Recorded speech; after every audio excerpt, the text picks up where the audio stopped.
In the heart of Africa, nestled among lush green hills and fertile valleys, a nation once celebrated for its beauty would become the site of one of the most horrifying atrocities of the 20th century. In just 100 days, nearly 1 million people were slaughtered. Not by foreign invaders, not by bombs or soldiers in uniform, but by neighbors, friends, even family. What unleashed such unthinkable violence? How did ordinary citizens turn into executioners overnight? Was this a spontaneous eruption of ancient hatred or a meticulously planned extermination? This isn't just a story about history, it's a story about how fear can be weaponized, how media can incite murder, and how the world watched and did nothing. In this video, we unravel the chilling timeline of betrayal, manipulation, and bloodshed. We'll dive deep into the roots of the ethnic divide, the role of colonial powers, and the spark that lit the fuse. Because to understand how the Rwandan genocide started is to understand how quickly humanity can fall apart.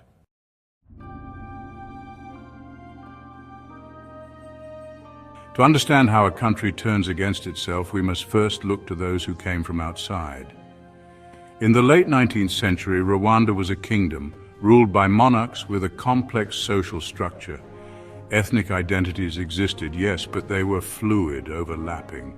Hutu, Tutsi, and TWA were not rigid tribes, they were castes, shaped more by cattle, class, and culture than by blood.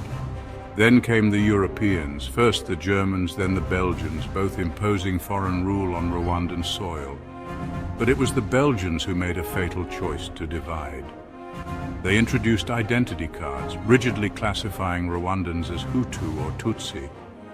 Overnight, social differences became ethnic destinies. The Tutsi, taller, cattle-owning elites, were favored, educated, elevated. The Hutu majority, marginalized, resentful.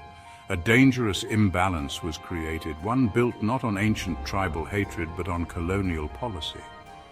And like all pressure cookers, this one would not stay sealed forever. As colonial power weakened, another storm began to rise, one of revenge, fear, and political ambition.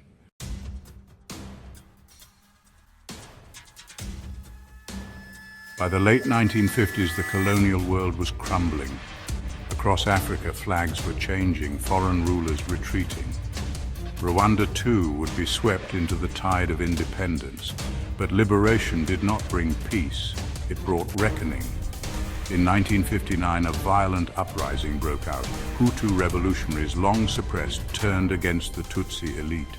Thousands were killed, tens of thousands fled, scattered into Uganda, Burundi, and beyond. This was the Rwandan Revolution, a shift not just in power, but in vengeance. In 1962, Rwanda became an independent republic. Hutu leaders now controlled the state, but the past hadn't been buried, it had been sharpened. The new regime preached Hutu power, a dangerous ideology that blamed the Tutsi minority for past oppression. Over the years, discrimination was codified. Propaganda spread through schools, radios, and churches. Tutsi were painted not as fellow Rwandans, but as enemies of the state. This wasn't just ethnic rivalry, it was systematic dehumanization. The Tutsi exiles, now refugees, began organizing. Among them, a rebel group would rise, one that would soon become a spark in a growing powder keg.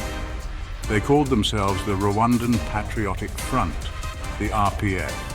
And in 1990, they crossed the border, guns in hand. The invasion would ignite a civil war. But behind the front lines, a more sinister plan was already taking shape, hidden in political offices, broadcast over radios, whispered in secret meetings. A plan for genocide.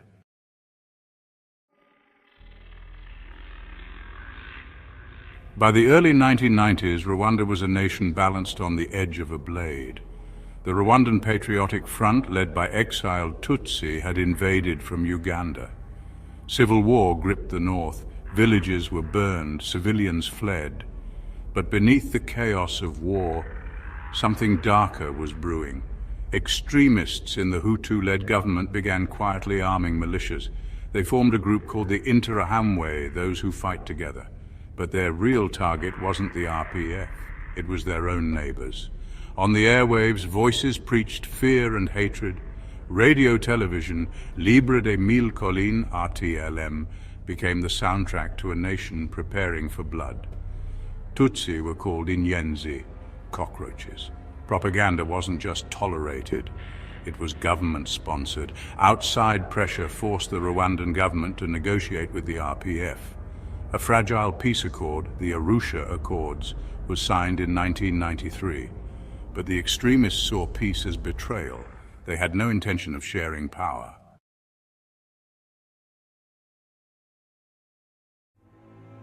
And then it happened. On the night of April 6, 1994, a plane carrying President Habyarimana was shot down as it approached Kigali.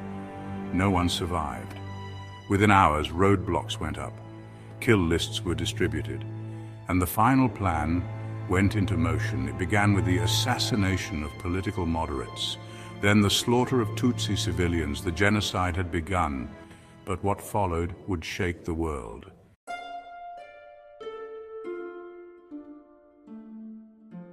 April 7th, 1994, the first day. In Kigali, the killings began before sunrise. Tutsi civilians were dragged from their homes, butchered in the streets. Entire families, mothers, children, the elderly, hunted like animals. This wasn't war.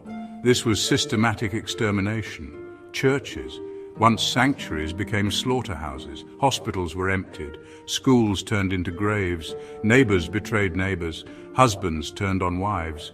Even priests and nuns took part in the bloodshed.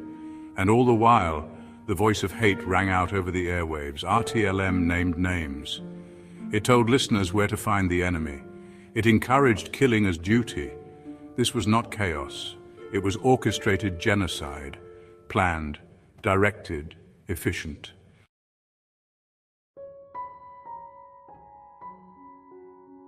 And the world watched and walked away. The United Nations was already there, but bound by orders not to intervene, the US and other Western powers refused to act. They called it ethnic conflict, civil unrest. They feared the word genocide because saying it meant doing something by the time the killing stopped. An estimated 800,000 men, women and children were dead, slaughtered in just 100 days, not by bombs, not by advanced weapons, but by machetes, clubs and silence. And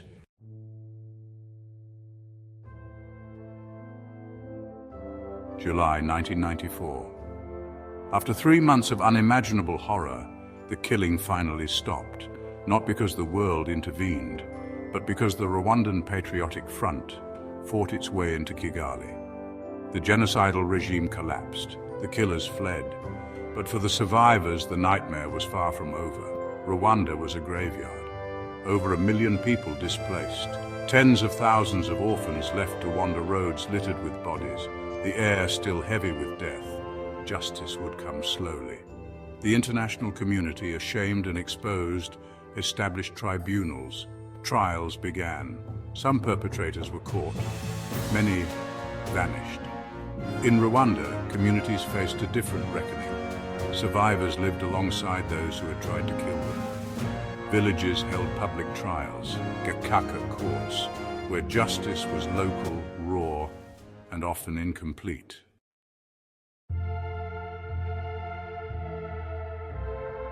Today, Rwanda stands rebuilt, peaceful, orderly, even admired. But the wounds run deep.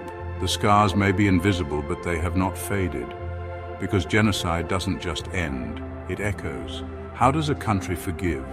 How does it rebuild trust after trust has been shattered? And how does the world explain its silence while nearly 1 million people died in plain view? This was not ancient hatred. This was not inevitable. It was planned, ignored, and allowed. To understand how the Rwandan genocide started is to understand how quickly civilization can collapse into horror, and how fragile the line is between peace and the abyss.